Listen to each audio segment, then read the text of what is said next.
I absolutely think the job market is going to bounce back.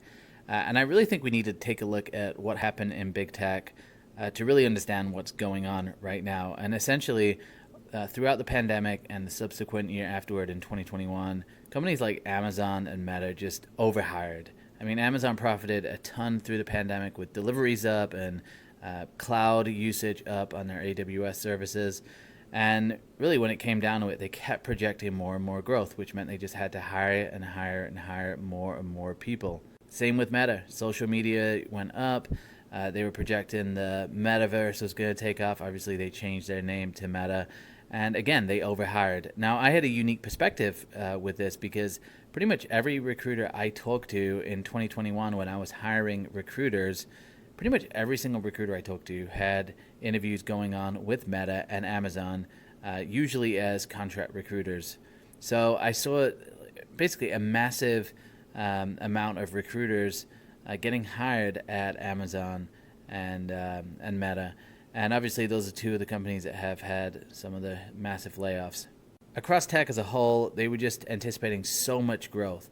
Like every single client I worked with that was in early startup stage, more mature startups, every single one of those companies were projecting double, tripling, quadrupling in size. But there really wasn't enough talent even in existence for this to happen. So I'm not sure how every single tech company was planning to do this, especially when a lot of them won't even train entry level. It was literally like we were just pulling people from one company, one tech company, and putting them in another tech company, which drove up the wages. So a lot of overhiring took place. So I think once we start to see that level out, what we really need to see now is, first of all, no more mass layoffs. Those are layoffs with 1,000 people or so. We need to have at least a solid 3 or 4 weeks without big layoffs like that making the news. Which I think this week, I don't think there's been any major layoffs as of yet. I'm gonna hold my breath with that one. But we need a sustained period of no more news around mass layoffs. The next thing we need to start hearing is more optimism about end of 2023 and going into 2024 because people hire more people when there's optimism in the market.